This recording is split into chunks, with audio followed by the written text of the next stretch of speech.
Ted, welcome back to 10% True. It's good to see you again. Good to see you. For the audience at home, I'm talking to, so Ted, I call you Ted and I call you Gabby because Gabby was your call sign. You sign off your emails and things with Ted. What is the correct way of addressing you? I signed both. Okay. Either one works. Gabby was my call sign just in the 4477. Monroe Watley tagged me with that. But so I go by either Gabby or Ted, but guys that know me in different squadrons call me different things. Okay. I can't go wrong then. That's good to know. No, you can't. So you've just indicated you're in the 4477th Red Eagles as part of Constant Peg, the exposure of foreign MiGs, predominantly to the tactical air forces during the 1980s. And there's an interview that I did with you and Z-Man that's on the channel, which I'll link to in the description here. But we're not talking about that today. We're talking about actually your arrival in the F-16 in the early days, 1981 or so, coming out of the F-4, and to understand a little bit about what the progression was in terms of your tactics development, how you learned to use the F-16 coming from the F-4. It was kind of interesting. I did an interview with a bunch of F-15E guys, which also I'll link to here in the video, where they talked a lot about how in the early days of the F-15E, which would have been 89 or so, they just employed the F-15E like an F-4 because they didn't know any different. They were coming from the F-4 at Seymour. So tell us a little bit, Ted, about what you were doing in the F-4 at the time you moved to the F-16 and what the transition was like between those two aircraft. Well, I'd been in the F-4 at Bentwaters from 72 to 76, and that was a three-mission squadron: primary air-to-ground nuke, secondary air-to-ground conventional, third air-to-air. So we did a little bit of everything. I went from there to Clark, 76 to 77, and we were a specialized air-to-air squadron, flying formed crews and formed elements every day, air-to-air every day. We did a thing for the Air Force called the Air Superiority Specialized Test. We had our own aggressor squadron right there. They serviced all of PACAF, but we had a lot of sorties with them since we were basically in the same wing with them. We had a WESUP squadron for shooting missiles. So that was the air-to-air portion of Clark. Then I went to Homestead 78 to 81 as an F-4 instructor pilot. Coming out of Homestead, the DO basically asked me, he called me into his office one day and he said, "You're coming up for an assignment." I said, "Yes, sir." I was the assistant chief of wing weapons at Homestead. He said, "Interestingly enough for you," he says, "I've got an exchange tour with the Brits flying Harriers out of RAF Valley. Are you interested?" And I thought real long and hard for that. And I finally said, "No, sir. I think I'll pass on that if it's okay." He said, "What do you want?" I said, "I want an F-16. He went, "Oh, man." He said, "Let me see what I can do." So he finally worked me an F-16 to Nellis. And I got into the F-16 fairly early in 81. Hill had, as I recall, 2 operational squadrons and 2 RTU squadrons. And MacDill had 3 or 4 RTU squadrons. But Nellis was the first fully operational wing. So it was the best of assignments to get into that. Going back to what the Strike Eagle guys said, when we went into the F-16, we also kind of started with F-4 tactics. And it turns out the F-4 tactics weren't all that bad. It's just that the F-4, due to its radar and its maneuverability and things like that, wasn't able to do them nearly as well as the F-16 was. So going back to the F-4, a ground attack mission typically started with a low level followed by some type of delivery, either a nuclear delivery or a conventional delivery. And in F-16s, it was sort of going to be the same thing. So the low level in the F-4, the primary means of navigation was dead reckoning. It had an INS, but it wasn't a great INS. So this dead reckoning is you start at a known point, you take up a wind-corrected heading at a wind-corrected speed for a certain amount of time, and you'll be at your next point. And that worked great as long as there was nothing in your way, no mountains, no towns that you decided the last minute to go around, no aggressors jumping you where you have to maneuver against them and mess up the dead reckoning. In the F-16, the INSs were much better. You had an air-to-ground target designator box in your HUD sitting over the turn point. If it wasn't right on your turn point, which might be a road intersection, you could do a fire control computer slew and slew the TD box over onto it. And the fire control computer remembered that correction and applied it to all other turn points plus the target. You had a caret in your HUD that showed you what speed to fly to get to that turn point on time. So all you had to do was match those up. And there was a mnemonic down in the lower left that said, if you're too damn lazy to fly the speed I'm asking you to fly, this is how much early or late you'll be at that turn point. So all the low-level stuff was much, much easier. And if you had to do any maneuvering, you came out of it. The TD box was still on the turn point. The speed might be corrected to get you there on time.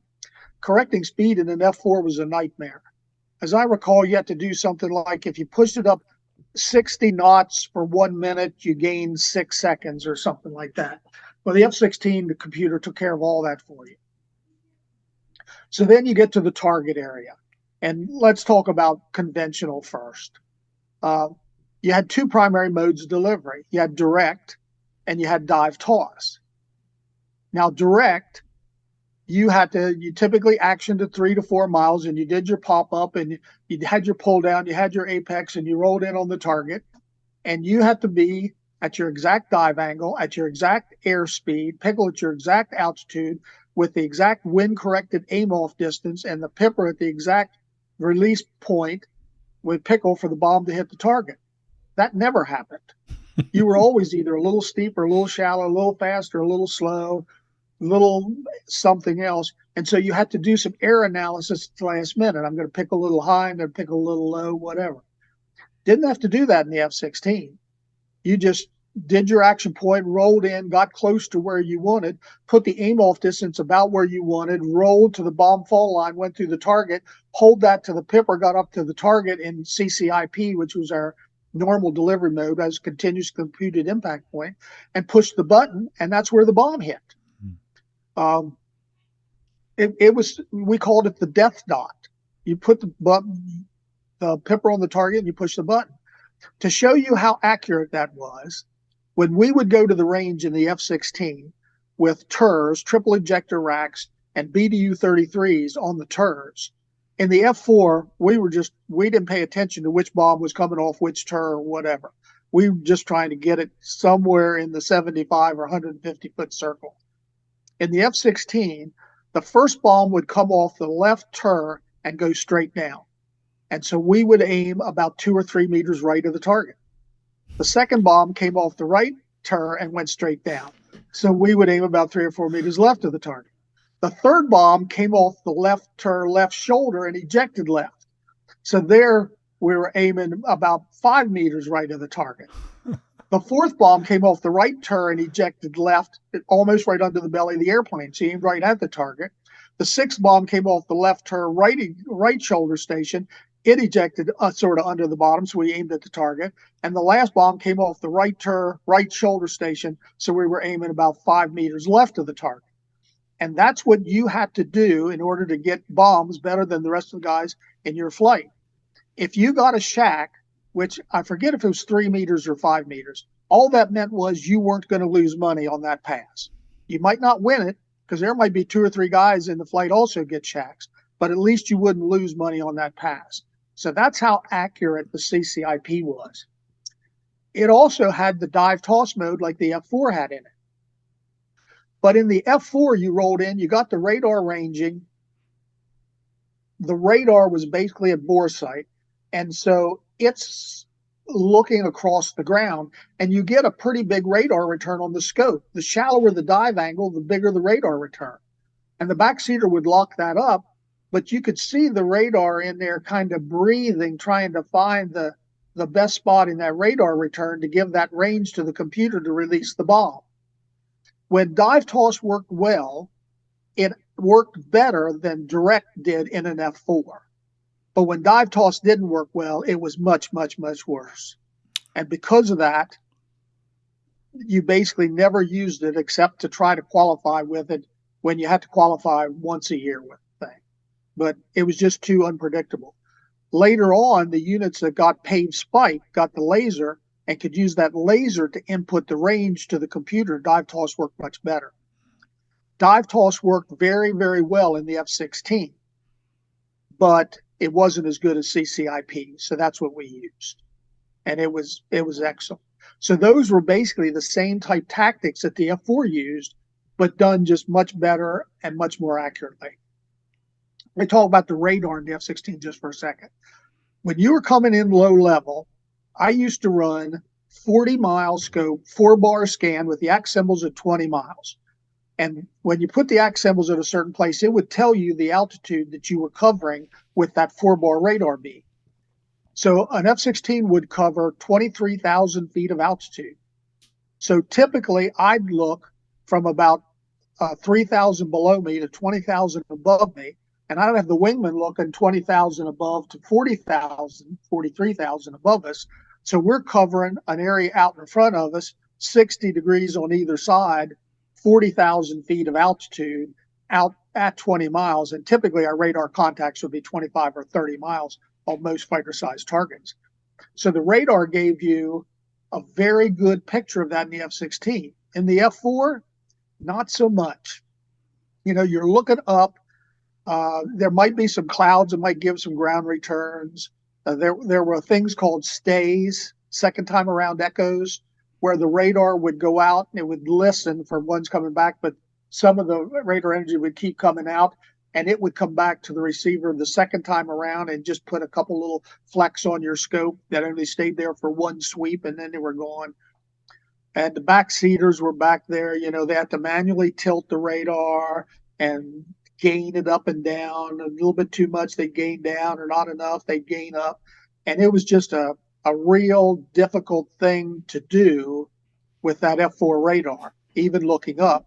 And if you had to look down with that F4 radar into ground return with cities and towns and ridge lines and this and that and something else, trying to pick a moving target out of that was a nightmare. Whereas with the pulse Doppler radar, the only thing that showed up, was the moving targets.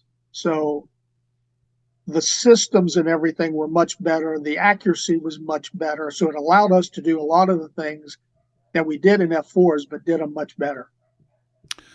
Can I ask then about, so a couple of obvious questions are going from two-seat to a single-seat fighter. You've actually just addressed some of the questions that I would have had around that in terms of, I guess, the sort of automation or the capability of the systems meant that second person wasn't as necessary as required. Did you feel the loss, if that's not the wrong way to put it, of having a backseater? I mean, you know, two pairs of eyes are better than one. The ability to, you know, create additional situational awareness. I know that some backseaters can suck the SA out of you. I know that works the other way too. But what was your feeling about that?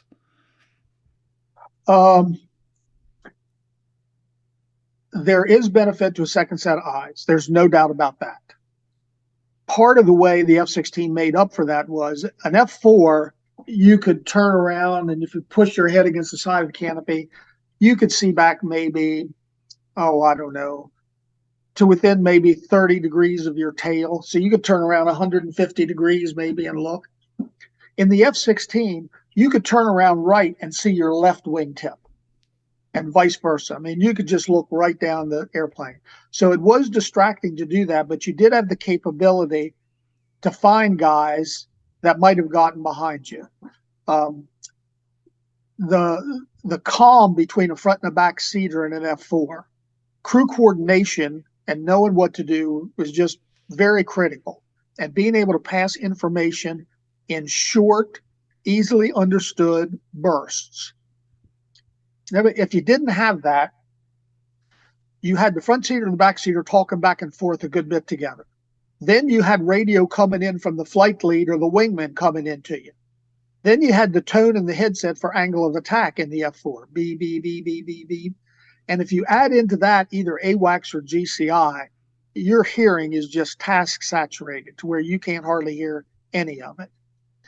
So one of the good fixes for that was when we were Clark, we flew form crew formed element. Drake, Bradley, Martin, and Youch, we flew together all the time. So we got pretty good at being able to pass information back and forth in very short, concise statements that everybody understood. In the F-16, you didn't have that chatter. So you had to make up for the backseater some way. And one of the ways for the 6 o'clock coverage was you could see. The radar coverage was you didn't need to tilt and gain. You could set it. It covered a big expanse of space. In the visual arena, trying to lock up with an F4 was very difficult. We had normally the radar swept relative to the horizon, but there was a mode called stab out, where then if the wings were like this, instead of sweeping relative to the horizon, it would sweep relative to your wings. But then you're talking to this guy, on the nose, 30 high. So he's got to run the thing up 30 high. And by that time, the guy might be 40 high or something. So that was very difficult to get radar lock-ons, except for bore sight. If you could put him in the pipper and bore sight him, then you could get the lock. But that was about the best F4 lock in a maneuvering environment. F-16, much different. You had 4 auto lock-on modes. You had the first mode, which was a 20 by 20, which basically locked anything in the HUD field of view. If there were more than one plane in the HUD field of view, you could pick the one out you wanted. You would target designate switch forward, which brought the radar into bore sight right on the gun cross, put that on him, release it, and it locked him. And you knew it was locked to him because the target designator box was around him and not the other guy. If you were in a turn and fight and the guy was 30 or 40 high, you went to vertical scan. And it scanned 10 by 40 or 50 this way, it would lock him up that way. Or we had what we called slewable ACM, which I think the F-15s call auto guns, which brings up a 20 by 60 scan, 4-bar scan, that initially comes up directly centered on you, 10 above, 10 below, 30 right, 30 left, but you can move that any place you want. So if you're out in front of a fight, but you want to come back into it, you can just put that thing level off to your left side, bring it back around in a 8G turn or whatever you're going to do, and the radar will lock him and put a TD box on him, and you can uncage the missile and stuff him very fast. So the systems on that compensated for not having a WISO in most of the situations. What was there's a lot to go through in the things you're talking about, but one question I wanted to get in before I forget it, if I'm honest with you, is to understand a little bit about what was the intended employment method or approach for the F-16. One of the things that's noteworthy about it is that it was designed with no medium-range missile capability. I know that the air defense units had stuck the AIM-7 on it, but you guys would have gone out the door presumably just with AIM-9. What use is I don't know. It's maybe being argumentative to say what use is a 40-mile radar, radar scope or whatever if you've only got a sort of 4 or 5 mile missile in the form of the AIM-9. It was originally designed as a lightweight fighter. Now you have to remember the F-15 was in front of this, but it was only in front of it by about 7 or 8 years. And they wanted, there were some in Congress that wanted the F-15 to also be a bomber. And the F-15 guys, the people in Congress didn't understand that when you start adding things for bombing, you're adding weight, which is detracting from your air-to-air performance. So the F-15 mantra was not a pound for air-to-ground. And part of this selling this F-15 as the pure air-to-air fighter meant that the F-16 had to be designated more as the pure air-to-ground fighter, at least initially. That got the F-15 money to continue on. The AIM-9Ls were just coming into existence, so that gave us front quarter capability. AIM-9J would have been almost worthless, but that's why initially the airplane didn't have long-range missiles on it. That and the fact that an AIM-7 weighs 500 pounds. It's not a small missile. An AIM-9 weighs, I think, 167 pounds, significantly smaller. Some people called it the bottle rocket because it kind of just popped off when it shot, but it had good results. And I think the AMRAAMs weigh about 350, if I'm not mistaken. So losing 150 pounds of missile brought the F-16s much better into the long-range radar missile arena. Can we talk a little bit more about the radar then, sort of having established that sort of background then? I suppose there's a natural comparison with the F-15 in terms of technology and capability. I don't really know anything about that early radar for the F-16. I know a little bit about the early APG-63 for the F-15 in terms of it having similar, sort of the acquisition cursors, showing what the radar coverage is, and a lot of interpretation and simplification, so that it just gave you, the pilot, the ability to make a decision around how you're going to effectively run the engagement rather than trying to figure out what was happening. Did you have the same sorts of capabilities then in that early F-16 radar? But what was your view of the radar then? Did you look at this and think this is a quantum shift in capability? Did you look at it and think, I don't really trust it? What were your impressions of it? Oh no, it was a quantum leap in capability. They took the F-15 system. When you determine beam width is a trade-off. If you take your power and put it in a smaller beam width, it can see out further, but you don't cover as much altitude. So the F-15 had a fairly small beam width, and as I recall, they had an 8-bar scan. So it took them 8 bars to go through this whole thing if they used their 8-bar scan. This is my understanding of their radar. Ours, I think they consciously determined 8-bar scan was a little much. And since we didn't have any long-range radars that were going to be shooting out at 30 miles or even 20 miles, any missiles, they increased the beam width. So now we covered about the same amount of sky as an F-15 covers. We covered it in 4-bar, what they covered in 8-bar. And the price we paid was our detection range was decreased. But it was still a wonderful radar. One of the things they had in it was great was a thing called target histories. So I think you could run like 1, 2, 3, or 4 target histories. I used to run target history 3. What that meant was you'd get a hit on the radar, and the next sweep, it would update him, but it would keep that last target on there. And the next week, we would update him again, but keep his last 2 on there. So you could kind of see which direction that he was drifting and things like that without ever locking up or anything like that. So the radar was very reliable. It almost never failed. The airplane had a thing in it called a maintenance fault list that also had a pilot fault list. And so if anything was going on with the radar or any other system, it went into this maintenance fault list. And at the end of the flight, maintenance pulled this thing out of the computer and it said, the radar had a peak power detect 2 times. Let's tweak that a little bit. And they did a lot of preventive maintenance that hadn't showed up yet to the pilot before it ever showed up. We're going to, hopefully we'll have time to talk towards the end about your thoughts moving from, so you flew the F-16A and then you went to the Red Eagles and then you went to Luke and flew the F-16C, and hopefully we'll get a comparison between, those two versions and how they had changed. But that radar then, did it have lots of modes? Did it have, a raid mode, a Twiz mode? What did it have? It had more modes than you could learn to use. For example, I've already talked about the air-to-air mode, which basically was range while search was its normal mode. It had the dogfight modes with 4 modes under that. Air-to-ground modes, it had map modes. It had the offset aim points, 2 offset aim points for a target. It had expand, where you could blow it up and get a better picture of it. It had a thing called DBS, which was Doppler beam sharpening, which typically worked best if a target was like 15 degrees off the nose. And it would paint things in such detail.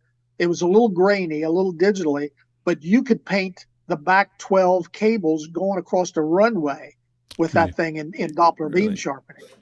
It had ground moving target track modes with notches at 3 knots and 5 knots, where you could track target. I tracked a Winnebago camper going up the side of a hill one day outside of Phoenix. Well, I'm not sure the A model had that. That might have been a C model mode.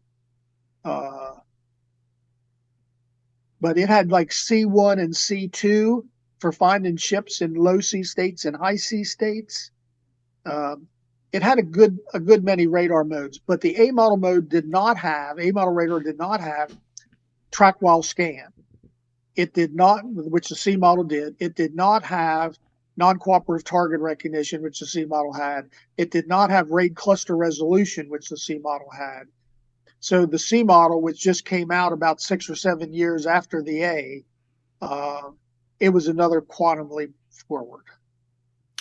What about then maneuverability? The other very obvious thing about the F-16 is the 9G capability, the reclined seat. You're going from the F4, which I know was, loved by many, but maybe wasn't the best turning fighter.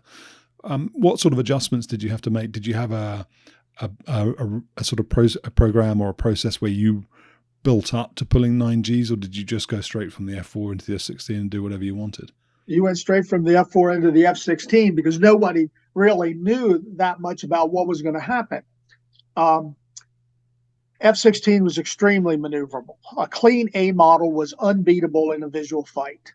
And I know the F-15 and the F-18 guys are going to moan and groan about that, but it was the truth. That thing was just a beast. It could do double elements. You'd start at 450, 500 knots, do one element, still have 300 knots, do another element. So they couldn't out-climb you. They couldn't out-turn you. You didn't have to worry about over-G in the plane because the computer took care of that. So an F-15 had to blend his Gs in slowly and control them. And the F-16, you could just go, give me 9.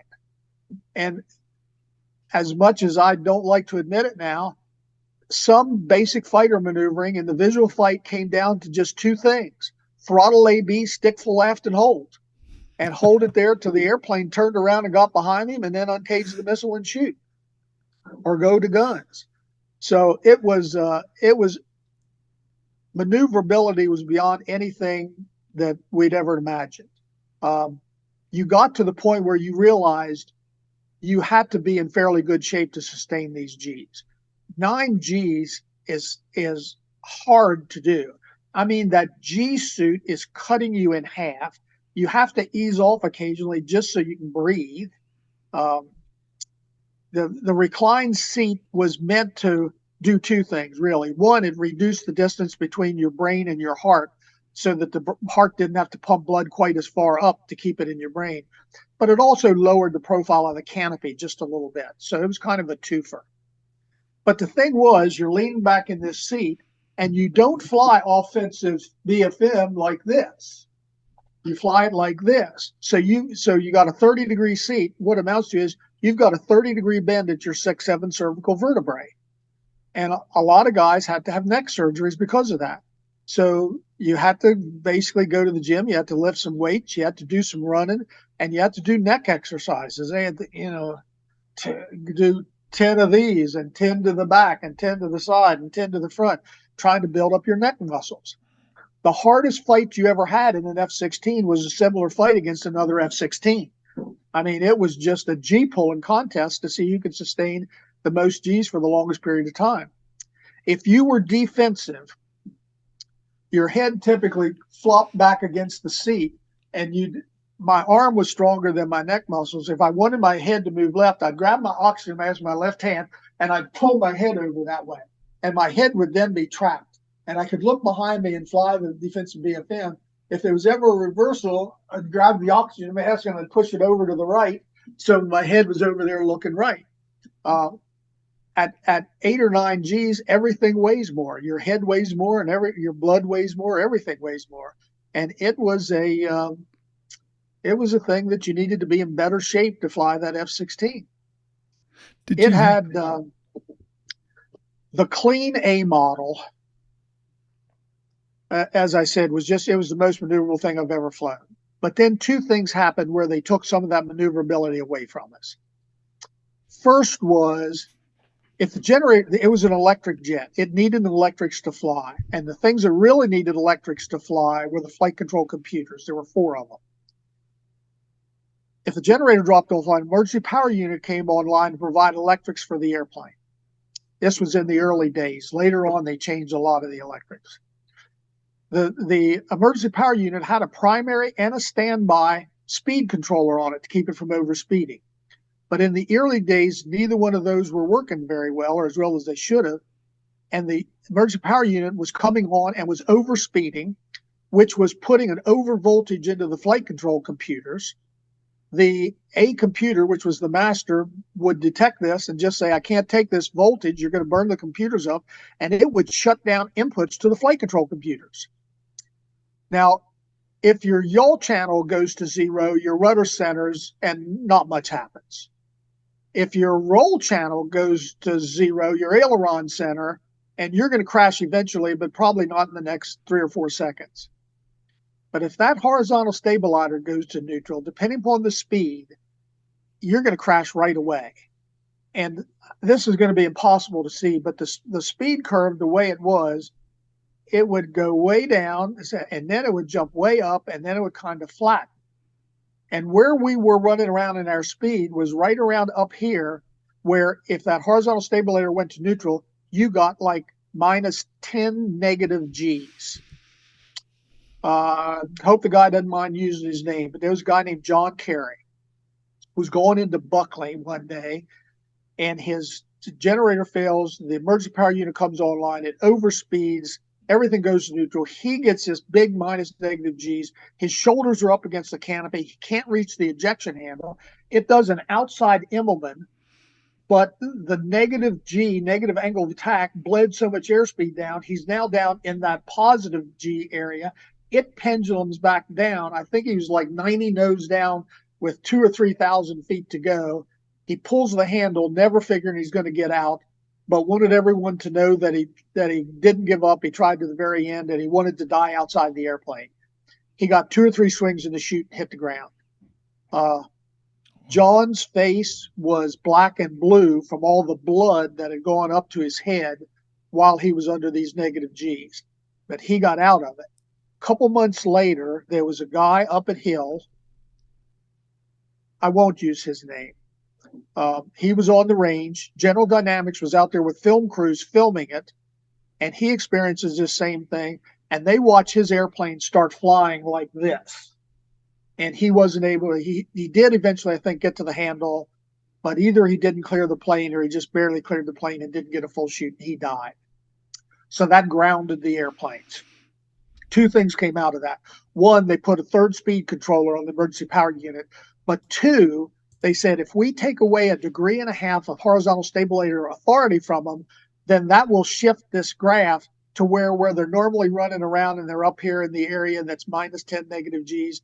Now they'll be down here in the area where they're positive 10 Gs, and at least they can reach the ejection handle. So that took away some of our maneuverability. The next thing that happened was the leading edge flap program was a very aggressive program to give it the very aggressive maneuverability the plane had. It was so aggressive that on a couple airplanes, the torque tube that was controlling these leading edge flaps broke, and the flap just went straight up in the air on the leading edge of the wing. I don't remember if we lost a plane because of that, or if we almost lost a plane or 2 because of that. But the result was they softened that leading edge flap program, and that, again, took some of our maneuverability away. Still a great airplane, but now we're sort of equal to an F-16A. And then, of course, later on when they went to the C model, they added about 2,000 pounds to it to accommodate the lantern pods, and that, again, took away some of the performance. Still a great maneuvering airplane. Did you always have, is it 27 degrees AoA limit? Did you always have that? I thought it was 25 degrees. You're probably right. I'm just trying to, I only know it from... Yeah, it did. And it would take you, if you were in a hard turn at 9 Gs, it would keep you at 9 Gs. As the airspeed bled down, it would take you to 25 degrees angle of attack, and it would hold you there.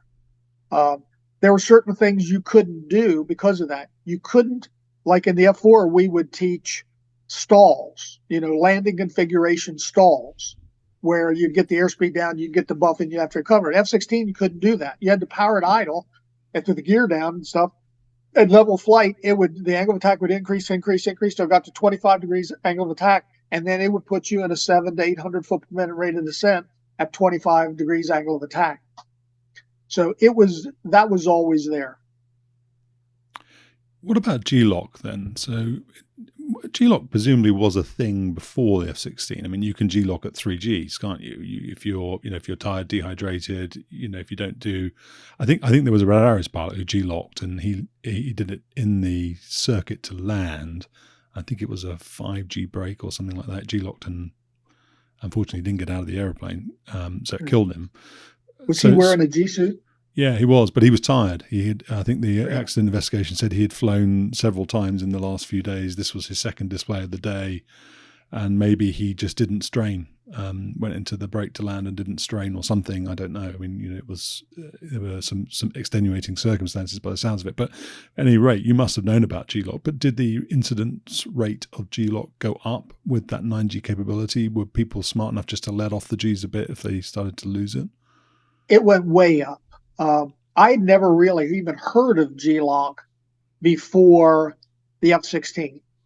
And as a matter of fact, when I went into the F-16 the first time, you didn't have to go to centrifuge school or anything else. You just went from your airplane, you went to the F-16, and you started RTU.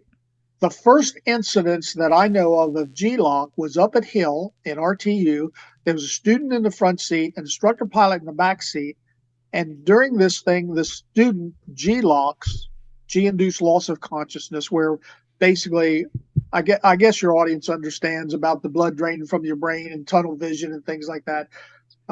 The brain, if it's got about 4 to 5 seconds of oxygen in it, it can work fine with no oxygen for 4 to 5 seconds.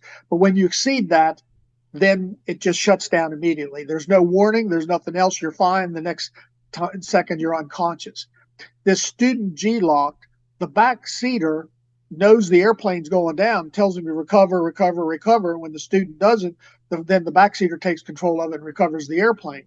And it wasn't until later they figured out what had happened to him. And the thing about G-LOC is when you ease off the G and you get blood back to your brain, you're still not functional for like 20 or 30 seconds after that. I mean, the neurons are kind of firing and your hands are moving, but you're not really able to control them to say, okay, now I'm going to fly an airplane with them. So that happened, and then we started going into some training for this, a little bit of the weight training and a little bit of running, but they didn't want you to run too much because running too much lowers your blood pressure. You know, they wanted you to be able to get your blood pressure up, which is what a straining maneuver does. If you're raising your blood pressure to try to keep that blood in your brain so you can still function and see. Then there were 2 cases. I won't mention these guys' names either, but there was a weapons school instructor, and he had been, I think, sick for a couple days and came back and went out on an air-to-air mission and apparently G-LOC'd and died. And then there was a guy in my old squadron at Nellis, the 429th, who went out on an air-to-air mission, G-LOC'd and died. And so then we started doing, some G awareness turns, build 4 to 5 Gs, building up to it so you could understand what it was. And the biggest thing is honoring that tunnel vision and blackout. Because like I said, the F-16, you can just go, give me 9, and it'll take you from 1. It actually take you up to 9.4. It had a 5% allowable overshoot.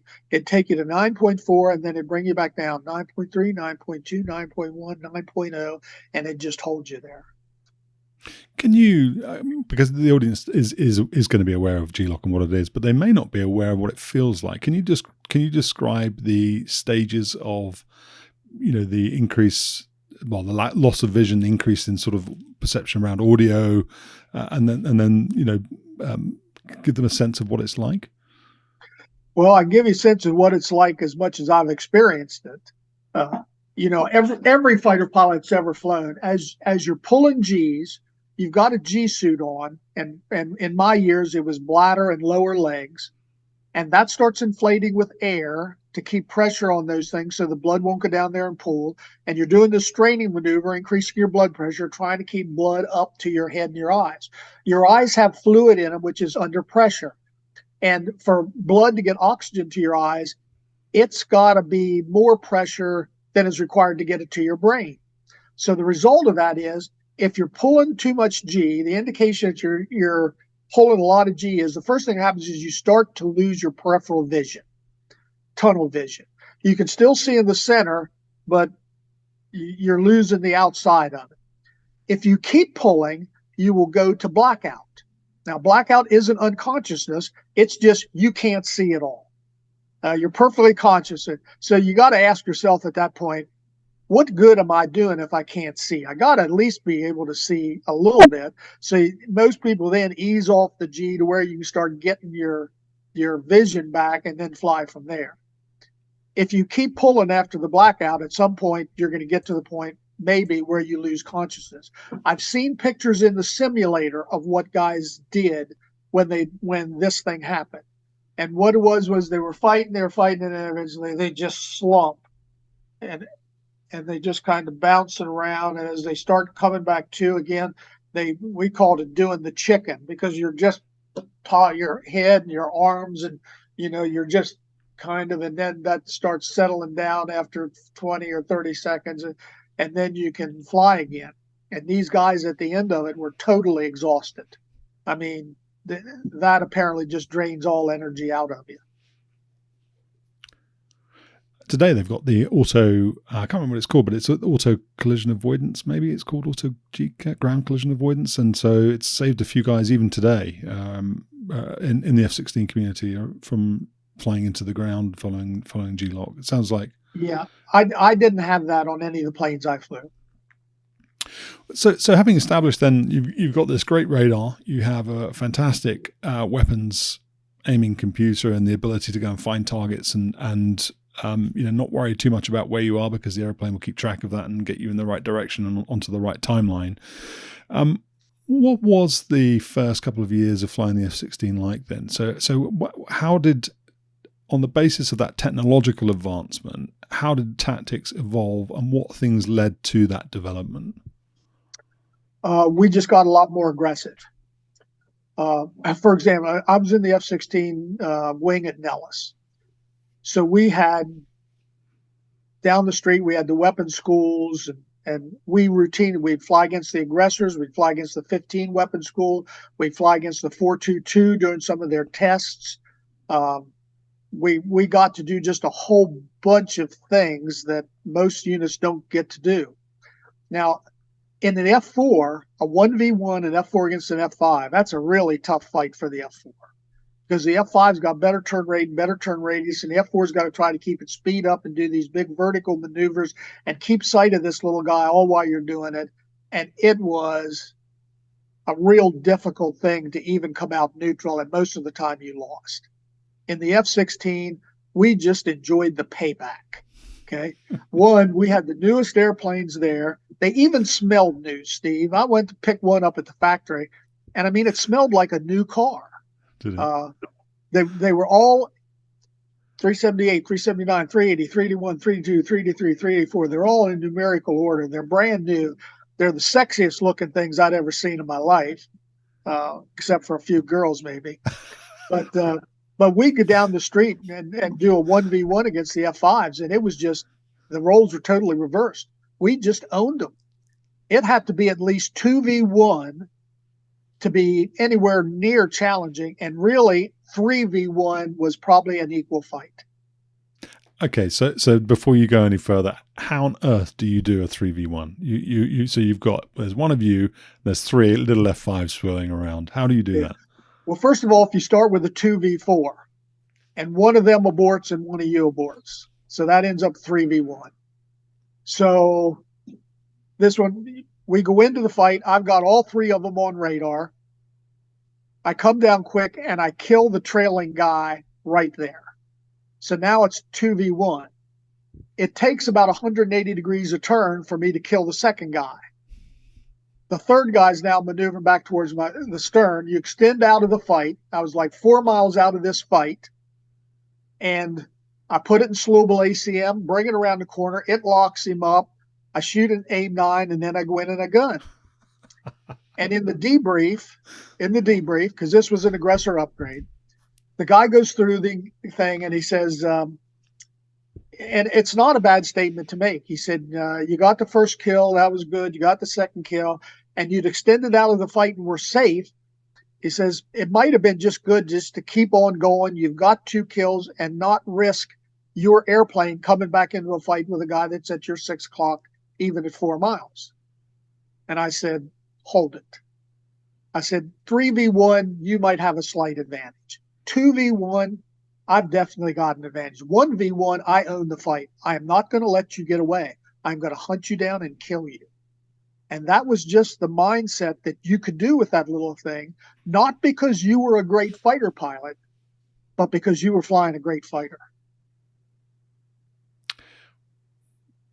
What about then the development of sort of, let's say, flight tactics? So, 2-ship, 4-ship. The Eagle famously has the 8-ship wall of Eagles that, it goes out there line abreast and covers all this airspace in the same fashion as you were talking about earlier around you and your wingman. What was the development then, or the exploitation of that radar capability times 4, with 4 F-16s or a flight of 4? Same type of thing. Basically, a flight of 4 is 2 flights of 2. A flight of 8 is 2 flights of 4, which is each 2 flights of 2. So you're going out together and you've got mutual support. You've got certain tasks you want to perform. But when things start breaking down, you're breaking down into two ships doing the job.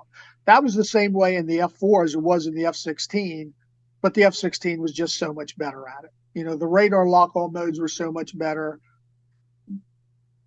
This all in a sort of visual fight.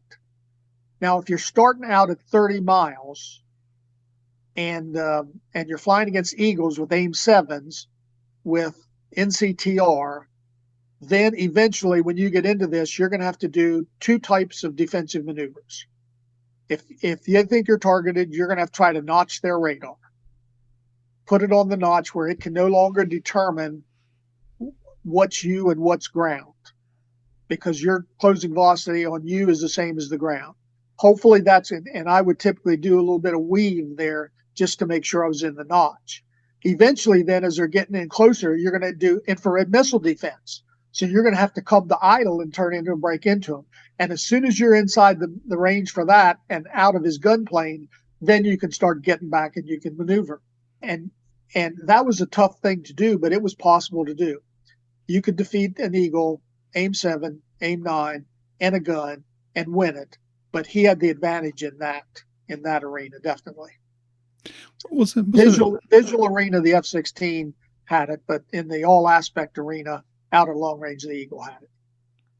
So would it, Ted, have been around this time then that the again, I think the F-16 is well known for it, but the Exploding Cantaloupe, this idea of a 4-ship of F-16s coming at a bunch of Eagles, and then you all split into different directions and up, down, left, and right. Did that come around about that time?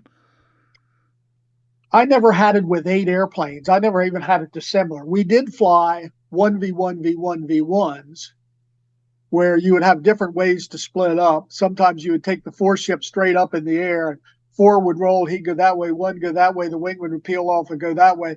You'd come around. As you passed, the fight was on. Everybody was a friend and everybody was an enemy.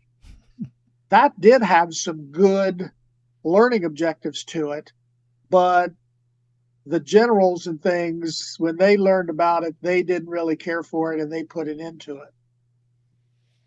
So I never even flew that in the F-16. That was mostly F-4 stuff, late 70s, early 80s.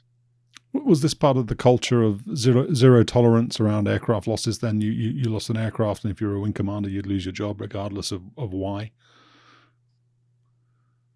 Well, I don't know if it was really zero tolerance, but I remember, well, in some cases it might have been. We lost a lot of F-16s early on. When you go to a quantum leap like that with fly-by-wire and stuff, there's a lot of things that go wrong that you didn't expect. For example, there was a guy up at Hill, was coming back from the range to Hill. He's crossing the Great Salt Lake. He hits a Pelican, which takes off maybe part or all of his radome. But the radome had the 2 angle of attack sensors on it. And when the airplane didn't have the angle of attack sensors, it thought it was stalling and it pushed him over into the water. He got out right before it hit the water, but I don't think anybody had ever thought of that. We had, like I said, we lost a bunch of them a couple of them for the emergency power units overspeeding. We had, and Hill lost their wing commander over one of those. Down at Nellis, we lost one guy between Christmas and New Year's one year when we weren't supposed to be flying, out of control in an air-to-air arena. I think the wing commander survived that one. But the next one, we had a plane run off the end of the runway because of some funny stuff. And I think he got fired over that. And I spoke with him about it because this guy was a great guy, a great wing commander. Everybody loved him. He was a great fighter pilot. You know, he went to the range with you. You have to be careful or he was going to take your money. And he said what the 4-star had told him was, he says, you know, it's like playing blackjack down in Vegas. You're getting good cards, but the dealer's just beating you. What do? You change tables. He says, that's what I'm doing. I'm changing tables. So, wow. Yeah, I don't know if it's one, but certainly by two. Typically the wing commander or the DO or both were gone. Wow. And a lot of good people got wrapped up in that shouldn't have been. Let me tell you about this one story about this guy that goes off the end of the runway. Because this shows how things occur in a new airplane that you just don't anticipate. Guy's coming back, he comes in to land, and he drops the gear, and he gets no gear down indication at all. So he goes out, declares an emergency, he goes out and he does an alternate gear extension. He still has no gear indication. Does a flyby by the tower. They say the gear looks down and locked. Says, okay. So he comes in to land, and sure enough, the gear is down, but he steps on the brakes, and he's got no brakes.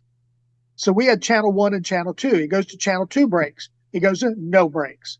Next procedure is to turn off the anti-skid. He turns the anti-skid off. He's still got no brakes. Not to worry, he's got a back 12 barrier coming up. He drops the hook to catch the back 12 barrier. Here comes the barrier. There goes the barrier. He's at idle, but he's still doing like 60 or 80 knots. He goes off the end of the runway into the desert, bounces around, flips upside down. The airplane breaks in half. He tries to radio tower to let him know things aren't going well, but the battery is in the right gear well, which has broken off of the airplane, and there's a fire starting in the wing root out there. And since he declared an emergency, he had fire trucks lined up all along the runway, so they all follow him off the end of the runway. This guy's in there, hanging upside down with no approved method of cutting through this canopy, and this fire guy says to him, lean back, son, I'm coming through. And he's got this diamond tip circular drill, and he cuts this big hole out of the side of this F-16 canopy. And Kim was getting ready to try to let himself down. He says, the fire guy just reaches in, unhooks his lap belt, he falls on his head. The guy grabs him by the harness, and he's trying to pull him out, and his head's caught, his helmet's caught, but they get him out, and he's okay. And what they find out was that there was one cannon plug that connected that one panel to the airplane. And if that cannon plug came loose, you lost everything there. That was a cannon plug for the control panel for the gear, or for the battery? For the brakes, for the anti-skid, for the tail hook. Wow. I have a vague recollection of going back to the leading edge flap failure, torque bar failure you referenced. I have a vague recollection of that video being on YouTube, actually. So it happened to somebody and he managed to land the aeroplane.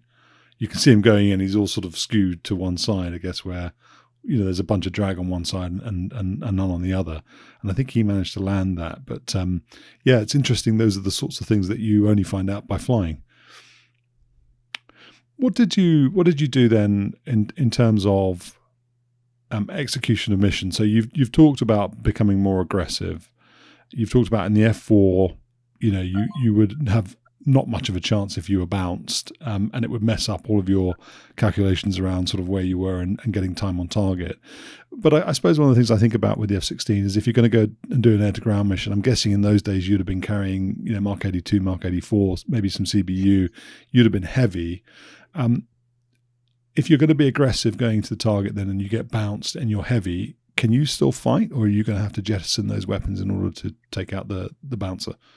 Let's jump to the Lousy Mouth Bomb Competition, 1981. The Hill Wing, 388th Wing, takes a bunch of airplanes over there. It's an international competition. First time the F-16s had ever been there, but they have Buccaneers and they have Harriers and they have this and they have that, F-111s. And it's a big competition, lasts 3 weeks or a month or something like that. And the objective is for the bombers to fly this low level and get to the target. They've got air assets there out against them, maybe even ground assets out against them. I forget exactly what it was. But the airborne aggressors are going to try to bounce them and keep them from getting to their targets or make them get to their targets late. Well, for everyone except the F-16s, the objective is, let's see if we can neutralize them. We'll pass as head on to them as we can. We'll try to outrun them. We'll get to what we're doing. I think the unit that actually shot down the highest number of aggressors, not an F-16 unit, was like they killed 1 or 2 of the guys during this couple week long competition. The F-16 guys went out. They had TERS with BDU-33s, which were 33-pound bombs. And they went out and they killed in this week something like 75 or 80 of these aggressors. They basically just adopted the old adage that the best defense is a strong offense. They said, if they're coming into our airspace, we'll kill them and then we'll go to the target. So as I recall, the target things were like plus or minus 2 minutes. They planned on being a minute and a half early, still within their 2-minute time slot, but it gave them then 3.5 minutes to maneuver if they had to kill these guys. And so they'd go out, the aggressors would come in, the F-16s would pop up, they'd just kill them. And if I'm not mistaken, they were killing them with AIM-9Js and a gun, so they didn't have an all-aspect missile. I might be wrong on that, but I remember seeing a picture of one of their planes that had an AIM-9J on it.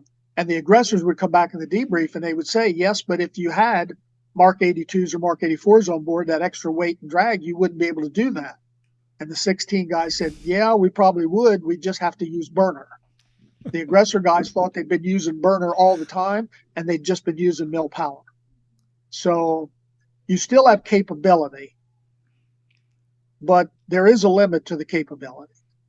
And that was with a 4th-generation airplane against 3rd-generation aggressors. You know, now when you're talking about 4th-generation airplane against 4th-generation aggressors, or worst case, 4th-generation airplane against 5th-generation aggressors, now that all changes. But when you've got the 4th-generation plane and they don't, you can do things like that. Talk a bit about the aggressors then. So you've talked about clubbing those 3 F5s and obviously the guys going out to Lossie having some success there as well. But did they then change the way that they were operating in order to up the game for you? Because the idea behind the aggressors was obviously to sort of emulate the threat, you know, typically, let's say the Russians, but other nations too.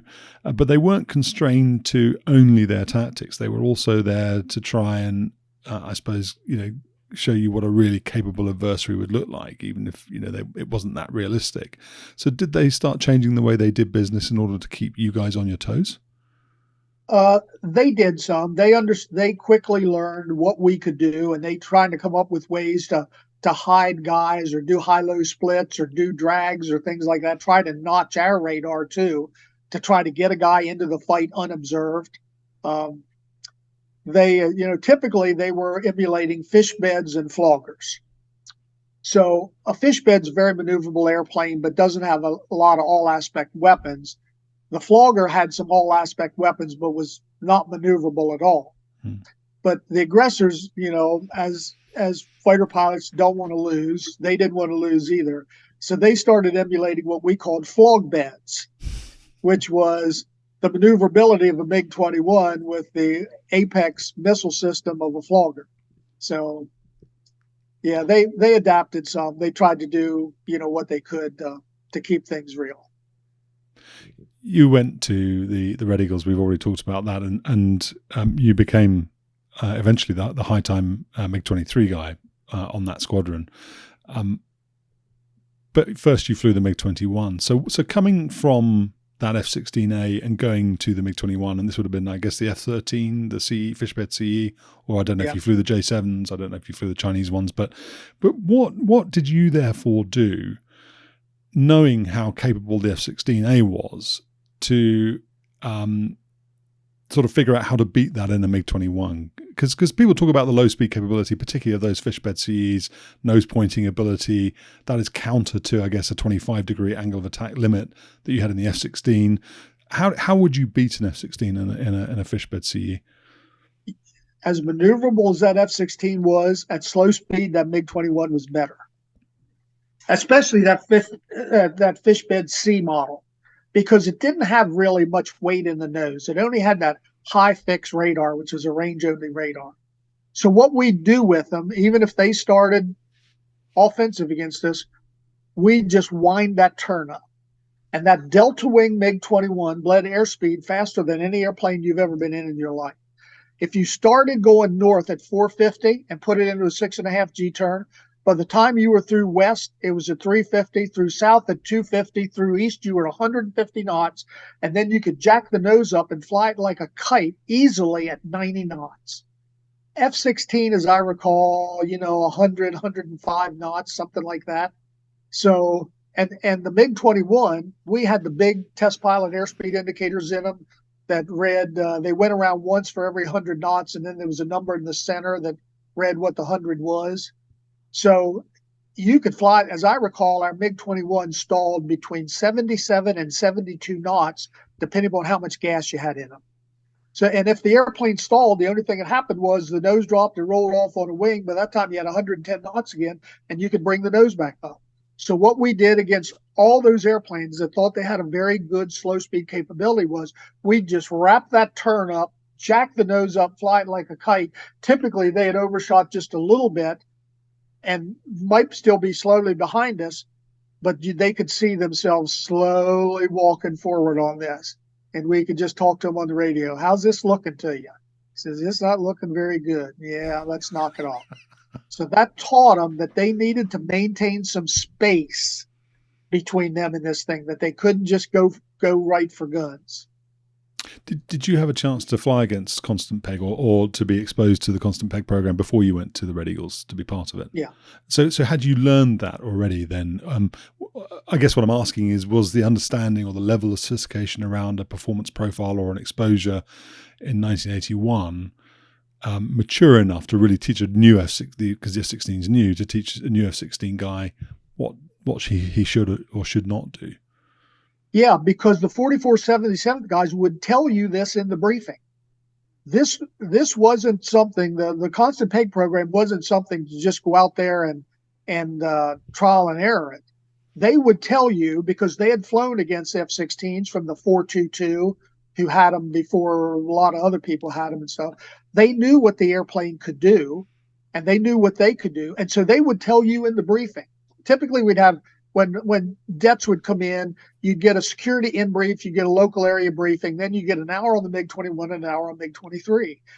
And the hour on the MiG-21 wasn't telling you what the plane could do based on what Intel said. Everybody knew what the Intel numbers were.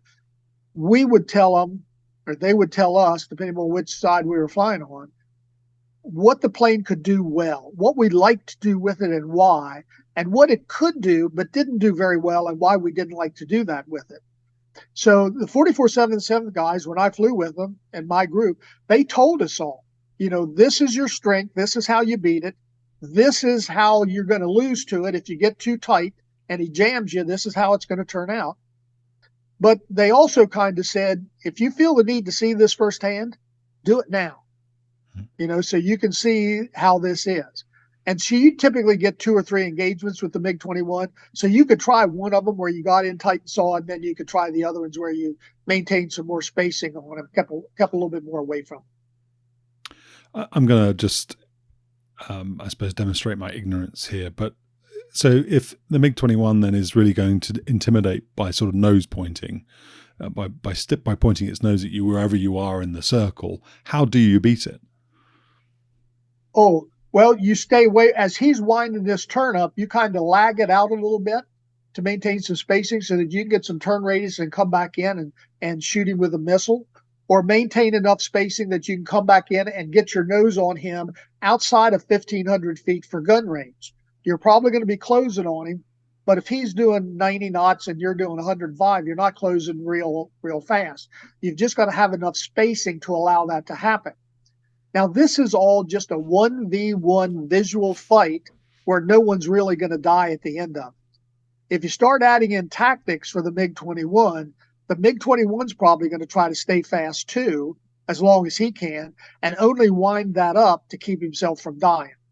But if there's another airplane, another friendly airplane out there, and this MiG-21's sitting there at 80 knots or something, I mean, he's a strafe target. So. And why would the MiG-21 stay fast as part of his tactics?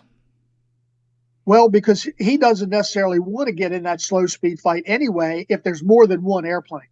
If there's just the one airplane, he'll want to get you slow because that's where he's got the advantage. But if there's like 2 or 3 or 4 MiG-21s and 2 or 3 or 4 F-16s or F-4s or F-15s or whatever, everyone wants to stay fast. Speed is the potential to maneuver. And so that gives you maneuverability. When you're slow, you don't have much maneuverability. You did end up on MiG-23, as I just mentioned, and obviously became the high time guy there. Cheeky question for you. Were you the high time or the most saucy guy in the Air Force or just in your unit on the MiG-23? Do you know? I don't know for sure. I suspect in the Air Force, but I don't know that for sure. Okay. What did flying that then do for your fighter pilot senses then? So you've come from this 9G highly maneuverable airplane, then you've flown this little sort of whippersnapper of a fighter in the MiG-21, and now you've gone to the MiG-23. What did that do to you? Say again? It humbled you. I mean, your ego went away a good bit. Once again, it was good to show the guys the real airplane in the air, just to let them fly beside of it and look at it, what its real size was, what it really looked like, and things like that, the different wing sweep configurations and things. And then a lot in the engagements to try to show them the strength of the MiG-23. For example, you get in a fight maybe where the MiG-23 was offensive, this guy was defensive, he puts a good hard turn on you, you maybe try to take a snapshot or something like that, then you just unload and accelerate. He reverses to come back on you, and when he comes back on you, you've been lit the burner, pulled the wings to 72 degrees, rolled to keep him in the periscope, and you just say to him, when you get locked, give me your range and overtake. And it wasn't at all uncommon for him to say 2.6 miles opening at 390 knots. And a missile's not going to catch that. Yeah. So that was one of the things we just showed him was if he tries to separate from the fight, he may be able to do that. The other thing that was kind of interesting was typically in an intercept, when you're doing intercept against similar airplanes or even dissimilar airplanes, they're coming down the scope. Maybe you've each got 500 knots cal or something like that.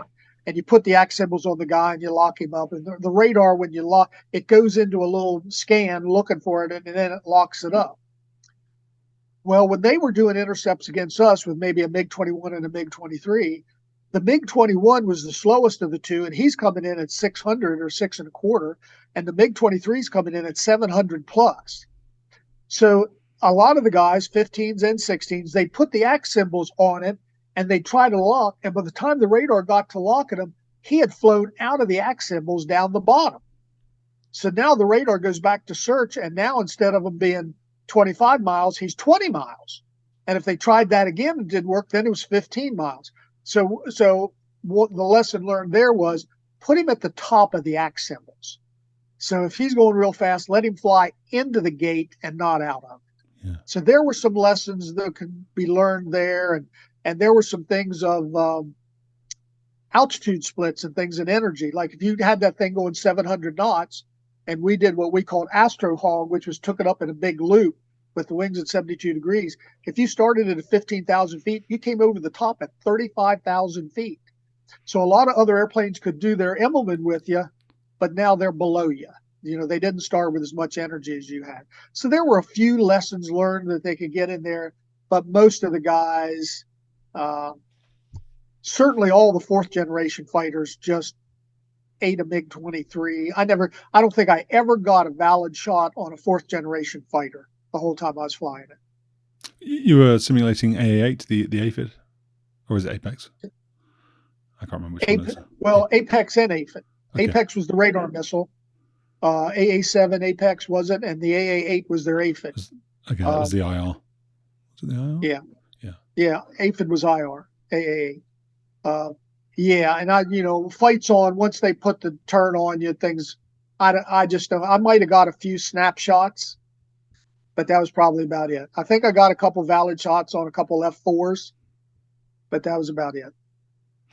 You then went to Hill, I think you said, to be an instructor at the RTU. Luke. Okay, went to Luke.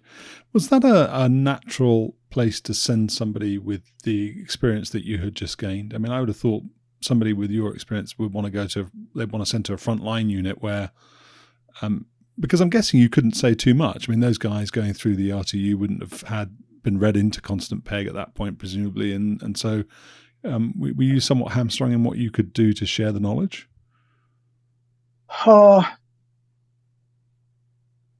For sharing the knowledge, like down in Luke, what I would do was, when we'd start talking about MiG-21s and MiG-23s, and this was just about the time, MiG-29s were just starting to come into the inventory. We didn't know a whole lot about them just yet.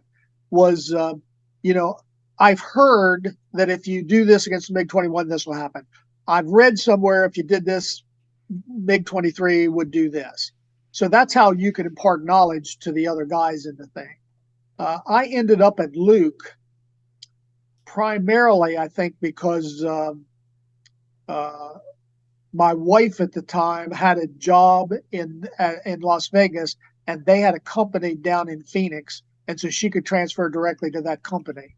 And she'd been doing real well, and I didn't want to take her out of her element that much. So Luke ended up being a fairly good fix for us. I think the Air Force would have preferred me to have gone to another unit, because they didn't want somebody going to be an RTU IP that hadn't been current in that airplane before they got there. So I had to go to MacDill to go through a TX track 3 Bravo or whatever it was, and then back to Luke as an instructor. But it was no real problem for me. Was it a bit of a culture shock, or was it similar to going from the F4 to the F-16A, going from the MiG-23 to the F-16C? Oh, it was very enjoyable again. Once again, it had new avionics in it. We had Block 25 hardware with Block 30E software, as I recall, and like I mentioned in the one other thing, the radar in the F-16C, it had 3 levels in it. The first one, when you first started the engine and the radar came online, it came online in level 1. And I think it only had about 4 frequencies that it frequency hopped around against. And I really don't know much about it, remember much about it, because we never used it. We always used level 2. To get to level 2, you had to put a code into the computer, but they gave us the code so everyone knew it. And everyone used it, and even the foreign nationals. And that was the one that had hundreds or thousands of frequencies, whatever it used to frequency hop. And it had the RAID cluster resolutions and the non-cooperative target recognition. And it had all the bells and whistles on it. And then there was the wartime mode, which was level 3, which you had to put a different code in to get to. And they didn't give us that code. When we asked them about it, said, how do you expect people to go to war with the radar that they've never used? They basically said they didn't want the Soviets in their Winnebagos with 20 antennas sticking out of them, running up and down the Reno Tonopah Highway, sucking up electrons, knowing what the radar could do. So I never flew the radar in level 3. Don't know anyone that ever flew it. Never heard of anyone. I'm sure the Afotech guys and the 422 maybe did at places where maybe they figured the Soviets couldn't suck up those electrons, but I never did. Did they tell you what it could do in level 3? I think there was one briefing that we got on it, but a lot of the briefing was, it's pretty intuitive. It will do its magic. You will be the recipient. Wow. And that was about it. When you say you had to put a code in the computer, do you mean sort of through the data transfer module? Was that part of your mission planning process, rather than a manual entry in the cockpit? It was a manual entry in the cockpit. Oh. On one of the multifunction displays, when you called up radar, there was a thing for code, and you punched it in, and it was to get to level 2. It was just a 4-digit code, and you punched it in, and the radar popped up in level 2. And it was never changed then, the code? No, I think that they didn't care that people knew what the radar could do in level 2. That was all the red flags and everything that we operated in, all the things against the aggressors, the 422, all this. That was all done in level 2. Did you think it was realistic that these Russians in their Winnebagos would be going round? Do you think it was precautionary, or because I guess when you were in the Red Eagles, you must have been exposed to some of what the intelligence agencies knew about the Russian intelligence gathering in the Nevada and test ranges. Yeah, we saw it was perfectly legal. They had to register and things like that, but they could go anywhere they wanted. That was not a restricted area, and so they had these Winnebagos with antennas sticking out of them, running around the Nellis ranges, and I assume probably around most of the other ranges with fighter bases, seeing what type of electrons were out there. How was that legal?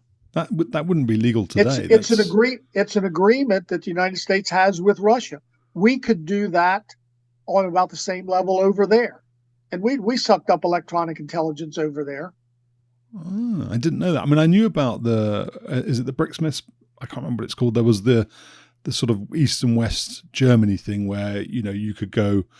Certain people could go and sort of observe what was happening in East Germany, and they could send people over to West Germany. But I didn't realize that was happening on the ground in the United States with Russian. They had certain reciprocal agreements. There were limitations on them and stuff, but we would let them do stuff here, and we would do stuff there, and we wouldn't arrest their spies, and they wouldn't arrest ours. And, wow, that's incredible. So I suppose then it was a valid concern.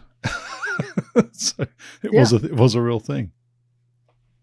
What about then at that point? Did you have AMRAAM in '88? So I think sort of '91 maybe was when AMRAAM came in, because I think that's when the F-15s got it first, and they were the first recipients of it, I think. But were you aware of AMRAAM coming down the pipeline to you? Oh yeah, we had AMRAAM software was in the airplane. We could load simulated AMRAAMs in the stores management computer. But it wouldn't sense the missile, and so it wouldn't give you any of the symbologies and stuff that would come up with it. But I went actually in like 83 or 84 when I was still the chief of wing weapons in the 474th F-16 wing. Me and one guy from the 422 and one guy from Edwards went down to Carswell with General Dynamics, and we did the missile launch envelope validation testing studies, taking a look at how the proposal was to give the symbology for the missile launch envelopes for the AMRAAMs and things, and what the HUDs would look like. And, for example, their HUD TD box at one time was just gobbledygook. It was a triangle with a probe leading out of it. There was the target speed. And there was an arc around the bottom, which was the launch envelope, even though the launch envelope was on the side. And we finally told them, we said, some things ought to be pure. A target designator box should do one thing, put it around the target. We've got the launch envelope someplace else. And the next morning they had that changed. So we knew AMRAAMs were out there. We knew they were coming. It's interesting, isn't it? Because I think it must have really peeved the F-15 guys off, but there was an F-16 D model, I think 1992, that got the first AMRAAM kill against a MiG-25, maybe Iraqi MiG-25. But what did you make of AMRAAM then in terms of how it would change the way you employed the F-16?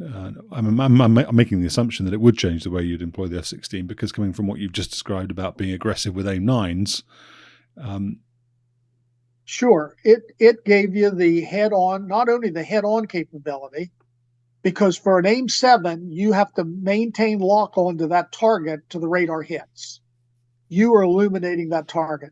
AMRAAM wasn't like that. It had its own active radar. It had anti-jamming features. It had, I think, some abilities to sort on its own to make sure it wasn't targeting a target that another AMRAAM in flight had from your airplane. Our symbology and stuff on the C model was set up for AMRAAM. So you could have your track while scan things and you could step through the targets. And all you need to do to pump 4 AMRAAMs at 4 separate targets was push the pickle button for the first target, step to the next target. Push on that one, step, push, step, push. And then when that radar went active, which I forget which range it went active at, if you shot it outside of that range, I think you needed to maintain talking to the missiles. But once you got inside of there and went active, you could leave the fight and the missiles were on their own. So yeah, that would have changed things significantly. It's interesting watching you do that because you're doing the HOTAS, which is shoot and step, because the step button's on the outside of the stick, isn't it? Yeah, step button's right there. Missile step. Air refueling disconnect? Was it air refueling disconnect? And those will stay on, maybe. And something else. There'll be a bunch of F-16 aficionados watching this. They'll tell us in the comments. Yeah. But nose wheel steering. I think if you're on the ground with the gear down, that was your nose wheel steering button. Air refueling door open, it was air refuel disconnect, and missile step in flight. Yeah. You talked about the TMUS switch earlier, and there's that was in the F-16A, and then they introduced for the C model the DMUS switch, didn't they? The display management switch. How did you cope with that? It's been described as playing the piccolo, hasn't it? But how did you cope with that? Varsity. The A model was the piccolo. The C model was the varsity piccolo. You just learned it. You practiced it. So, yeah, you had the target management on the A. The C, you not only had target management, you had display management, and you also had countermeasures management for chaff, flares, ECM pod and stuff. And so that it came down to practice. And that was for us some of the importance of getting to the range and from the range. We didn't just cruise to the range or from the range. We were doing exercises going out there. We're putting the radars in different modes. We're doing slowable ACM. We're doing vertical scan. We're using display management, rotating the displays around.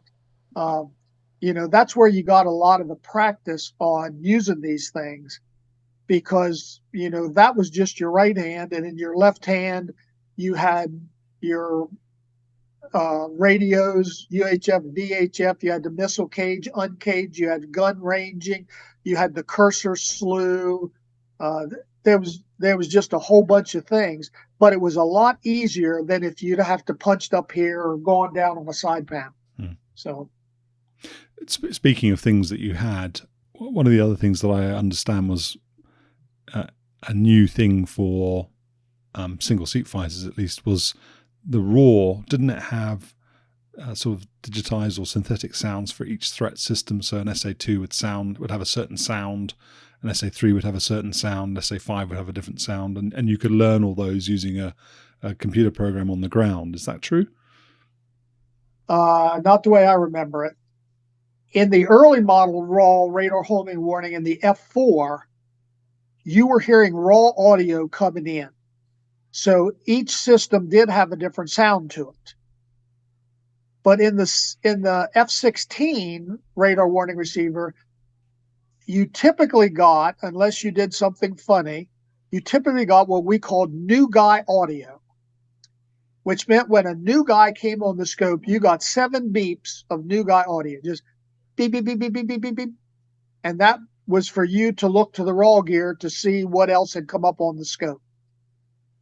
But there was a thing with the system test where if you held the system test button in, you could get wide open audio. You could get that pure audio coming in.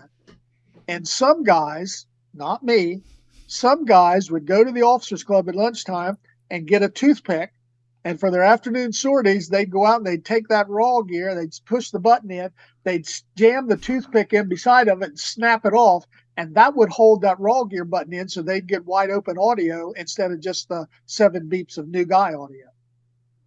And would you, so that presumably then would indicate some old school guys.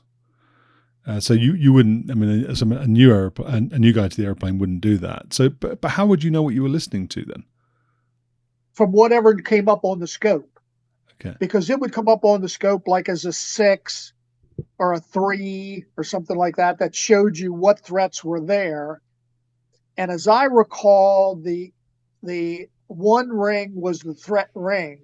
So it showed when that system was in range, not necessarily how far you were away from it, but when that system was in range. So, it wasn't an integrated system in that it was totally separate from the radar and the stores management. My understanding now, certainly of the 5th generation fighters, is that's all integrated to form one picture for them. But this was separate, and it was, it just called your attention to the fact that you've got things looking at you that are threats to you, and these are what they are right now. And if one of them would launch, I think then you got launch audioed, and that one would flash. So it wasn't as though by pressing that little button in, you would just hear a continuous stream of noise. You'd still hear discrete sounds, but they would be tied to what the radar warning receiver was processing. Yeah, tied to the threats that were actually looking at you. If you had a search radar just go through you, you'd get beep, beep, beep, beep, okay. beep, beep. If a radar, like maybe a target, search radar locked on, you might get a beep, and we got higher PRF, preparing for missile launch, it might go beep. So you're right. That was a lot of the older school F4 guys that kind of liked that wide open audio. But that was another audio thing that was competing for you. And sometimes the new guy audio wouldn't break through the radio chatter and things like that. So that's why I think a lot of, or at least some guys did that. Did you ever scare yourself in the airplane? Which airplane? F-16, or I mean, any of them really. I mean, I suppose I'm looking for a good story. The F4, I had a student almost run us out of gas once, but that worked out fine. The F-16, it had a thing called deep stall. You ever heard of that? Yeah, so the falling leaf, is that what it would stall. It would fall like a leaf, and the stabulator would be trying to get it out but wouldn't have enough. And there was a thing on your left side called manual pitch override, and you would rock it out like you were rocking a car out of the snow to get it out. I had that happen a couple times, but that was no real biggie. MiG-21 never scared me. MiG-23 scared me a couple times. Do you remember them? Yeah. Can you tell us? Well, there was the infamous day when I spun it twice.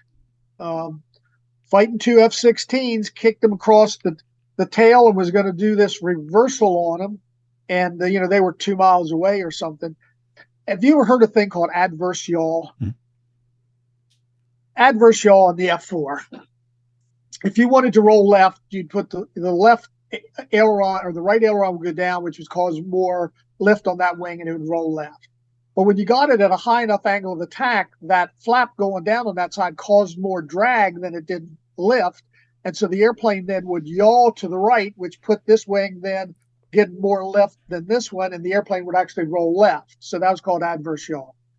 So I kicked, I'm bringing this MiG-23 back in a left turn, and it starts this gentle roll to the right. And it immediately brought back adverse yaw to me, and all you needed to do was unload the angle of attack, and it was good. Well, this thing did 2 converging barrel rolls, stopped in space, about 40 degrees nose high, yawed, threw me against the side of the canopy, and took off spinning. And one of these F-16 guys asked me, he says, "Are you okay?" I said, "No." But that gave me a lot of confidence, because when you're task saturated, the first thing that goes is your hearing. It's called audio exclusion. You're busy and you don't hear things. But I heard this guy and I said, you got this. You know what to do for it. Let's give it a shot. So I did the spin recovery procedure. And after about a spin or two, it popped right out about 70 degrees nose low. And I don't know what I am now. I'm maybe 15,000 feet or something. And I'm doing this recovery, which is going to be down about 12 or 13,000 AGL. And it's not a very aggressive recovery, but it's just a normal recovery. And when it's about 45 nose low, the nose pops to the horizon. Didn't fly there, popped there. So you knew the AoA was about 45 degrees and the Flogger wasn't going to take that. And sure enough, it yawed, threw me against the side of the canopy again, flipped upside down, and started spinning upside down. But I had just had some very recent spin recovery experience in the MiG-23. So I said, let's give it another go. So I gave it another go with the spin recovery procedure. And sure enough, it pops out 70 degrees nose low inverted. I roll it right side up. I'm now down below 10,000 feet, but I can see the desert floor. And I just basically say, Ted, do not let this airplane depart on you again. And I do a very gentle recovery for it, maybe cleared the desert floor by 2,000 feet. The airfield's back there. I just do a gentle turn, said, sorry, guys, I got to take this one home, and went back and landed. And funny thing was, I wasn't scared during that whole thing. I go back, I land, I'm rolling out. I got it down probably at 60 knots, and then I get scared. I can just feel my heart and my chest pounding. And I went to the D-arm area, and I shut it down and got out and kicked the nose gear and hurt my foot and started hoofing it back to the squadron until Paco came out in the Jeep and picked me up and gave me a ride. But yeah, that was probably my worst experience in it. I had one other one where on an FCF, one of the ramps stuck doing about 1.7, and it started doing these uncommanded rolls. And to solve that, if it kept doing it, the only thing you could do was when the nose came up, when you were upright, you had to pull the nose up, and when you were inverted, you had to push. And you had to just get in the nose up and up to get the speed down enough to where you could get the wings forward, to where the spoilers would work, to where you could counteract that roll caused by the yaw differential on that one engine intake. And but fortunately, after about a roll and a half, the ramp broke loose and went to its position, and that one worked out okay. That sounds terrifying. That Well, sounds more terrifying than the first one. For a couple seconds it was, but once again, what you're going to have to do. And if you can't do that, the only alternative is to shut the engine down to get it to go slow enough. Because as we've talked about before, if you're going faster than 1.5 Mach in an air model and you bring the throttle to idle, the burner will blow out, but the core engine still runs at 100% RPM until you get down below those speeds. And 100% RPM in a Flogger with wings at 72 degrees, it doesn't slow down very fast at all. So, I had some plans that I could do, but when you got a single engine airplane, you don't want to shut that thing down. That's the last thing you want to do. There was the one other time when the Flogger saved my life, and I'm grateful for that. And that was a day when I was at 15,000 feet, and it was a ground model Flogger, a MiG-23 BN Flogger F, and I hit a bird right in the center of the windscreen doing about 630 knots cal. And that center windscreen on that ground model Flogger had 17 layers of plastics and laminates, and that bird broke 14 of the 17 layers. Shattered the windscreen, couldn't see out the front of that, came back, I think picked up a T-38. He did the approach to the runway with me on the wing, and in the flare, he dropped me off and landed. So that I'm grateful that I was in that ground model Flogger that day. Would you are you comfortable? Would you be comfortable talking about the other mishap that involved going too fast and not being able to slow the airplane down in time? You don't have to if you don't want to, but a little if you want to talk about it. Yeah, I mean we don't have to mention any names, but or any places or anything like that. But there was another MiG-23 loss that involved going too fast. I guess it'd be interesting to hear an explanation around the aerodynamic effects that occur inside the inlets. why it is that the Russians introduced that control lock to make sure that you couldn't, you can retard the throttle, but the engine won't, as you just described, won't spool down until it hits certain metrics. Can you describe what took place in that flight, your understanding of it, and what the sort of aerodynamic phenomenons were that were occurring? Yeah. First of all, let me talk about that speed coast down interlock, because that is not unique to Russian engines. We got the same thing. Jet engines do not like to take air from high supersonic and take it to an idling engine at low subsonic. A lot of times it'll just tear the engine apart. So the same thing for ours, although I think ours, like an F-16 engine, which was the Pratt & Whitney F100-200, I think it was a 1.1 Mach, if I'm not mistaken. If you were above 1.1, you brought the throttle to idle, burner blew out, but the engine stayed at mil power until you got below 1.1, and then it rolled to idle. But it wasn't as noticeable, as dramatic as it was in the Flogger being at 1.5 Mach. So this guy is on TR2. He doesn't have a lot of time in the airplane. He hasn't done a lot of academic preparation for it. The briefing for the flight was on the canopy rail. So he doesn't have a lot of background, a lot of system knowledge of things that can go wrong and what you do for him. So he's on TR2, which used to be a Mach run, taking the airplane out to about Mach 2.2 or 2.3. Limits 2.35, as I recall. And so he's taking it out on this, and he's got a T-38 in the chase plane. But at least in my opinion, the T-38 didn't chase him correctly. You don't chase a MiG-23 with a T-38 starting from line abreast and go burners ready now, because that MiG-23 is just going to walk away from you. The way I used to do it is I'd drop back 3 miles with the T-38. I'd just do a big angle of attack recovery, drop back 3 miles, do an in-place 180, which now put me 3 miles in front of him, call for the burners. After a minute or so, he's going to be passing me, but I can still see him. And when he gets out to Mach 2, he's 3 or 4 miles in front of me, and I can see him, but he's not 8 or 10 miles in front of me. So the T-38 guy loses sight of me. Then, apparently what happens, from what I understand, the Flogger, you have to understand, it kind of looked like an F4. The intake ramps were the same as an F4 and stuff, but it was a single-engine airplane. And what it was possible to do was get a compressor stall on half of the face of this compressor, with the air backed up in one intake, but not in the other, which caused so much drag on the face of the compressor that the plane yawed and rolled. MiG-23 flight controls. The wing, when it's forward, has full spoilers on the wings. Doesn't have ailerons, rolls with spoilers. As the wing sweeps back, the spoilers have to fade out or they dig into the side of the fuselage, such that when the wings are all the way back at 72 degrees, there's no spoiler at all. It's rolling totally with differential stabilator, which under normal conditions felt absolutely normal. Rolled just like you would expect it to roll.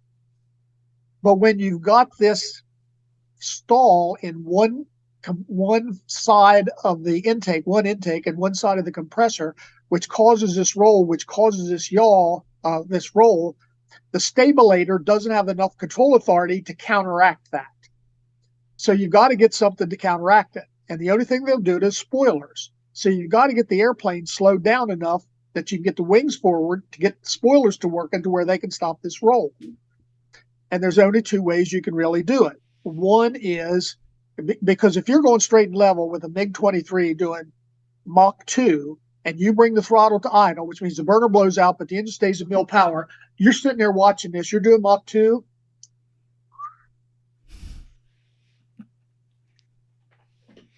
1.99. There's not enough airspace to get that thing to slow down to 1.5 for that speed coast down interlock to release the engine to let it roll to idle. So you either have to start jacking the nose up, and when it's rolling, when it's inverted, push, and when it's right side up, pull to get it to slow down to do that, or you got to shut the engine down to get that engine not producing thrust, where you can get the wings forward, where you can stop the roll. And that would be challenging for a guy that's got 50 or 100 sorties in it. For a guy that's only had one sortie previous to this, it was just more than he probably didn't know what was happening, or didn't know how to correct it if it was happening. So he ends up jumping out, and he dies in the ejection. Did you really, as part of your checkout, then your personal checkout in the aeroplane, did you really understand those things yourself as well before you let loose in the aeroplane? Oh yeah, we knew it even before it happened to him. It was a known factor, but certainly after it happened to this guy, then every guy that checked out the MiG-23 after that, that was part of the emergency procedure stuff that you'd go through and what you needed to do for it.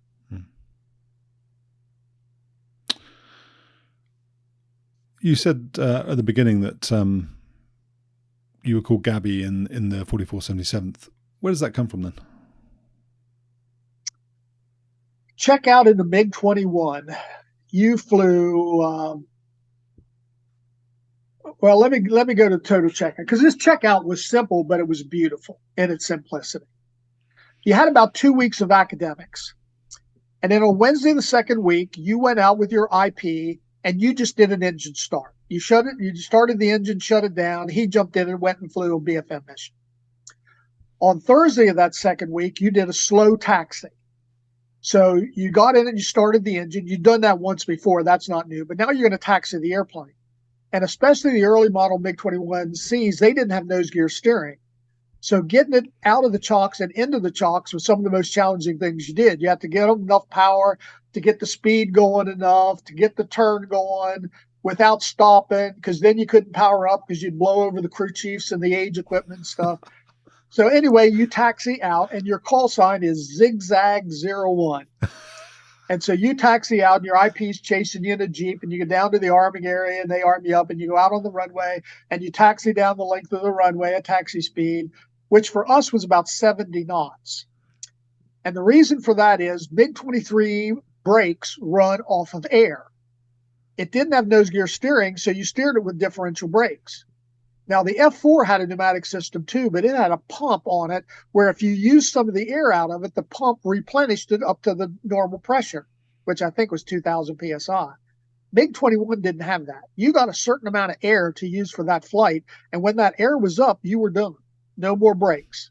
So as a result of that, MiG-21 guys watched their air pressure, pneumatic pressure, almost as closely as you watched your gas. But if you get it up over 50 knots, then you could steer it with the rudder, and you didn't use the brakes, and you weren't using any air. So once we'd get it up on a straightaway, we'd push it up to 50 to 70 knots, and we'd taxi at that speed till we needed to get it slowed down, then a slow, steady application, get it into the army area, taxi it down the runway, de-arm it, take it back to the chocks. Friday of the second week, you did your fast taxi. So you started the engines. You've done that twice before. You taxied the airplane out to the runway. You've done that once before. You take it out on the runway, but now you take it, you run the engine up, you release the brakes, you light the burner, you take it up to 135 knots, and then you abort it. Throttle idle, put the drag chute out, get it stabilized, take it to the end of the runway. All the generals used to ask us, why are you teaching a guy to do an emergency? Why are you teaching abort? Well, we're not really doing that, sir. What we're trying to do is combine two of the more critical phases of flight into something this guy can do on the ground, so that when he goes up on TR1 and he has to do it for real, he's done it one time before. And those critical phases of flight are the takeoff roll, getting it up to 135, which is about nose wheel liftoff speed, and then the after landing portion, after the guy lands, throttled out, getting out the drag chute, getting it stabilized in there, and then getting it down to de-arm. So then on Tuesday of the next week, you had your TR1 flight. So you started the engine. You've done that 3 times before. You're getting pretty good at that. You taxi it to the end of the runway. You've done that twice before. That's not new. You take it out on the runway. The T-38 typically took off first. He would pull closed traffic, and then he would clear you for takeoff. Tower basically relinquished control to the T-38. That was done all the time. And when he was in position, he'd clear you for takeoff. You ran it up, released brakes, lit the burner, took it to 135 knots. You've done all that before. Now you just rotate the airplane to 10 to 12 degrees nose high. Gear comes up. You get airborne. The gear comes up. You get going a little faster. The flaps come up a little bit more. After that, you bring the gear handle back to neutral, which was the MiGs was one of their things to take hydraulic pressure off the system. The T-38's coming around behind you. He picks you up just as you break ground, and you go out and you fly your TR-1. And you do your hard turns and your loops and your acro and maybe a stall or something like that in the MiG-21. You didn't do a stall in the MiG-23. And you come back and do a couple touch and goes with your IP chasing and you do a full stop. So that was TR-1. You did, I think, 4 of those, and then you did a check ride, and you're qualifying the airplane. But then we did a thing called performance profiles. And the first performance profile that you did with your IP, and then the next 4 you did against the fleet before you went into your BFM checkout. So I'm on performance profile 2 with this guy. Performance profile 1, I led that, briefed it and debriefed it, and went okay. There wasn't any big comments from the IP. So I go out on performance profile 2 against the fleet. And when the guys in the squadron weren't doing anything, they would turn the squadron radio to your frequency and listen to see what was going on, just so they could give you shit for nothing else.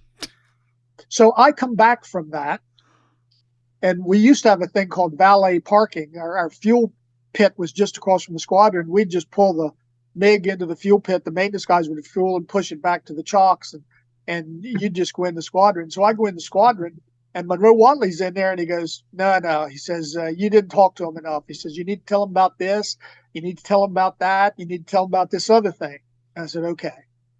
So I go up on performance profile 3, and I tell him about those things that Monroe was saying. So I come back in. I said, okay, Monroe, how was that? And he says, now you're just being Gabby. So that's how that came about. So final question for you then. So when we met, the first time, I think we talked on the phone, but the first time I actually met you was 2016 for the Red Eagle reunion that we both went to. But you said to me that even though it had been about, I think at that point, 40 years since you'd last flown the F4, you still remembered the shutdown checklist off by heart. Do you still remember it now? Mode 4, hold lower guard up, stab bogs, ditch gauge, turn winged up, normal engine, ice, normal radar, temperature off, stab trim set, ref system standby, rate move, pitot heat, IFF off, temperature default, full hot, full forward, tack and off, sight shutter standby, close, refueling selection, all tanks, formation lights off. I can't get rid of it. That's crazy. It's using space I could use for other things. I can't get rid of it. F-16 was much better. It was sleepy. Speed brakes, landing light, ejection seat, EPU, probe heat, IFF. Easy. But I don't know why I remember that. I flew many more hours and things in the Boeing 757 than I did in the F4, and I can't remember the 757 checklists at all. But that F4 checklist just stays with me. Well, Ted, Gabby, thank you so much for joining us once again on 10% True. It's been great to speak to you again, and appreciate you sharing your experiences and your stories with us. Thank you. Thank you very much for having me on, Steve. Cheers, Ted. Thanks for tuning in to 10% True. I hope you enjoyed this episode. Feel free to subscribe, and if you're on YouTube, hit the bell button to make sure you get notified of the next episode. Thanks, and take care.